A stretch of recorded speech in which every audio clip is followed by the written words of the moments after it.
In today's video, I'm going to teach you how to whisper and yell in ElevenLabs prompts. By the end, you'll know exactly how to guide the voice to sound softer or louder right from your text, so you can add natural dynamics without touching audio editing tools. First, open the ElevenLabs app and click on Text to Speech. This is your main workspace for turning text into audio. You'll see a place to choose a voice and a text box where you'll write your prompt. Next, select your voice. Pick one that matches the mood you're going for. Some voices lean warm and calm, others are more energetic.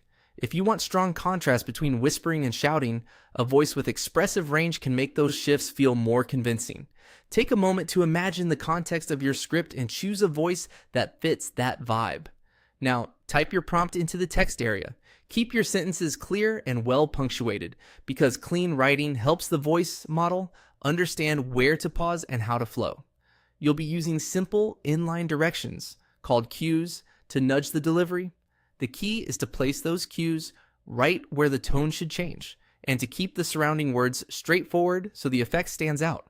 To make the voice raise or lower intensity, add square bracket cues directly in the text. For example, I am mad, shout. Listen, today, whisper. Notice how the cue sits right after the phrase you want to style.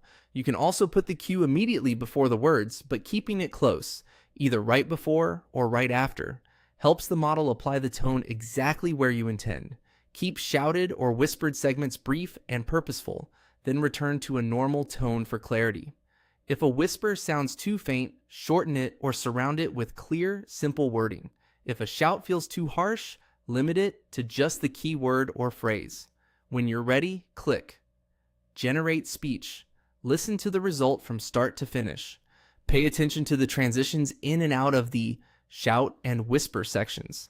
Do they feel natural and easy to follow? If the effect is too subtle, move the cue closer to the target words or tighten the phrasing around it. If it's too strong, confine the cue to a smaller chunk of text.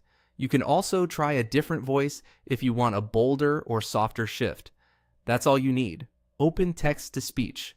Choose a voice, write your prompt, place, shout, and whisper exactly where you want emphasis, and generate. Practice with a few lines, refine the placement, and you'll quickly get consistent, expressive results.